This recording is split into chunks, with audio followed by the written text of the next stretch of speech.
무비 컬렉션 채널은 영화에 관한 이야기, 줄거리, 그리고 영화 속의 인물, 사건 등의 실화를 영상, 스틸 사진, 자막과 음성으로 제작하였습니다. 영화에 관한 줄거리는 이야기의 누설이 포함되어 있으니 이후 해당 영화를 보실 분은 참고하여 보실 것을 권해드립니다.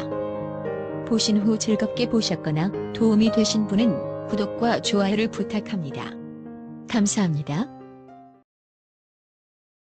영화 체인질링은 2008년 공개된 미국의 범죄 드라마 영화로 클린트 이스트우드가 연출, 공동 제작, 음악을 맡았고 J. 마이클 스트러진스키가 각본을 맡았으며 아동 범죄, 여성 권한 제한, 정치적 부패, 정신병 환자들에 대한 학대, 폭력의 영향을 다루고 있다.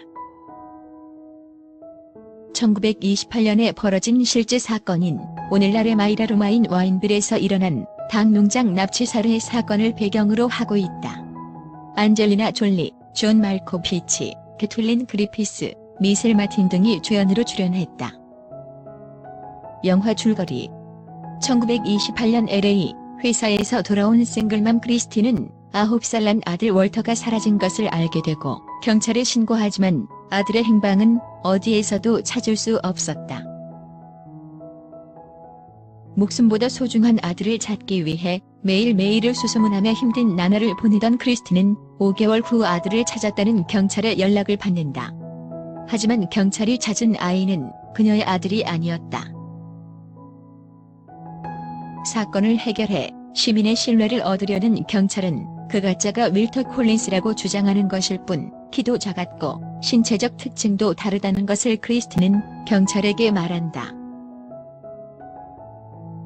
경찰은 드물지만 그럴 수도 있다는 말도 안 되는 변명을 하며 진짜 아들을 찾아달라는 크리스틴의 간절한 바람을 무시한 채 사건을 서둘러 종결하려고 한다.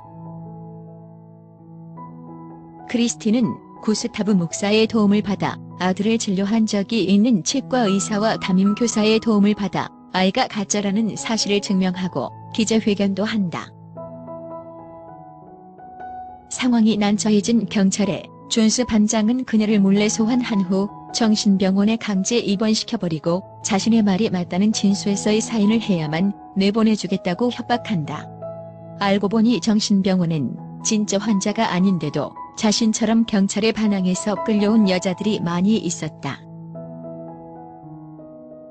그러던 중 존스 반장의 부하인 레스터는 우연히 미륵국 소년을 잡아왔는데 그 아이로부터 무서운 이야기를 듣게 된다. 자신의 사촌형인 고든이 20여 명의 아이들을 죽였고 죽기 직전까지 만든 후 자신에게도 직접 죽이라고 강요했다고 한다. 경찰 레스터는 자신이 가지고 있던 실종 아동들의 사진을 보여주는데 그는 크리스틴의 아들 윌터 콜린스도 그곳에서 보았다고 한다. 존스 반장은 말도 안 되는 소리라며 헛소리로 치부하려고 하지만 양심에 찔린 레스터 형사는 확인 차원에서 소년이 말한 목장을 수색하게 되고 진짜로 아이들의 유골을 발견하게 된다. 그러자 윗선에서는 존스 반장이 실수한 것으로 만들고 어차피 유골의 신원 확인도 안 될 테니 윌터도 죽은 것으로 하고 사건을 종결시키려고 한다. 구스타브 목사와 크리스티는 이런 조치를 만족하지 못하고 끝까지 소송을 해서 존스 반장뿐만 아니라 서장까지도 물러나게 만든다.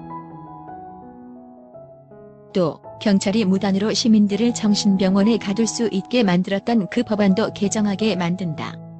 윌터를 죽인 것으로 추정되는 고든이 윌터의 생사에 대한 진실을 밝히지 않은 채 사형을 당한다. 윌터의 생사 여부가 확실히 밝혀진 것이 아니었으므로 크리스티는 포기하지 않고 아들을 찾는 일을 계속한다. 실종으로부터 5년 후 죽었을 것이라고 생각했던 아이들 중 한 명이 살아 돌아온다. 갇혀있다가 탈출해서 어떤 부인의 도움으로 함께 살았었는데 부모가 그리워서 용기 내어 찾아왔다는 것이다. 그에 의하면 윌터를 비롯해 몇 명의 아이들이 함께 탈출했는데 탈출하자마자 헤어져서 다시 붙잡혔는지 여부는 잘 모르겠다고 한다. 그리고 크리스티는 아들이 살아있을 것이라는 희망의 끈을 놓지 않고 계속 찾으려 노력한다는 자막으로 영화는 끝난다. 지금까지 영화 체인질링의 줄거리였습니다. 도움이 되셨다면 구독을 부탁합니다. 감사합니다.